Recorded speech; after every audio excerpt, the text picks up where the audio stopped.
milli komandamız bugün ağ geyimdə oynayacaq. Mavritaniya komandası isə sarı geyimdə.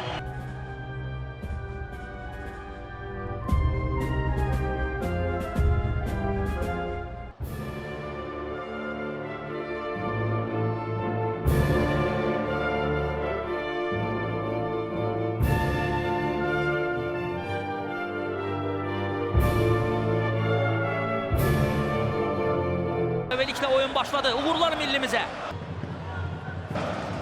Elvin'in uzaqdan zərbəsi və top Mavritaniyalı futbolçu deyərək qapıya gelirdi. Silla imkan vermədi. Qapıya doğru zərbə. Ən təhlükəli hücumumuz oldu bu.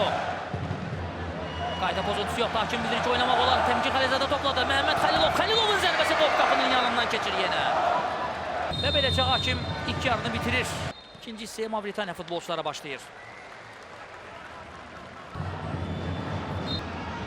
Uzaqdan zərbə, çox təhlükəli zərbə oldu. Əla bir zərbə idi. Azacıq top qapının yanından keçir. Babayev, Eşkin Tağıyev. Uzaqdan zərbə və top yenə qapıdan keçmədi.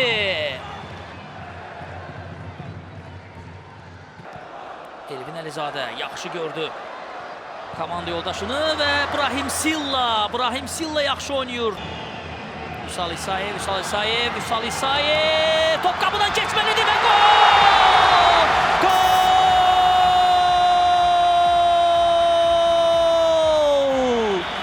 Millimiz hesabı açır. Təmkin Xəlilzadə. Baxacaq, biraz qarışıq epizod idi. Təkrarı izləyəcəyik indi. Amma Vüsal İsayev epizodun mərkəzində olan futbolçudur. Və gol təbii ki, bir Mehdi Rzayevin adına yazılacaq. Nə qədər səy göstərsələr də, nə qədər topu boş qapıdan çalmaq istəsələr də alınmadı. Bir Mehdi Rzayev fərqlənir 43-cü dəqiqədə.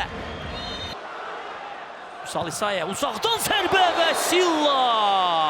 Rəvan Kərimov istifadə etmək olar. Rəvan Kərimov qapıya doğru zərbə, dirək. Bəli, vara baxılacaq indi. Bəli, bu epizodda top Xətai Bağırov istiqamətinə gəlirdi və penalti! Ramiz Çovdarov, Ramiz Çovdarov, zərbə və gol!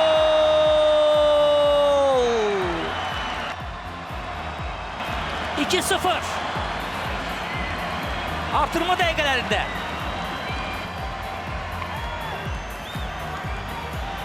Ramiz Çovdarov penaltini dəqiq yerinə getirdi və azarkeşləri yenidən coşdurdu.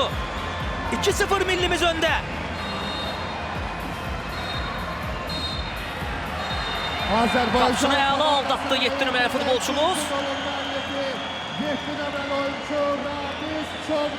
Və oyunu da bitirdi. Hakimlər oyunu bitirdi, hörmətli tamaşaçılar. 2-0. Komandamız qalib gəlir Mavritaniya ilə qarşılaşmada. Son golun müəllifi ekranlarınızdadır, bu Ramiz Çovdarovdur.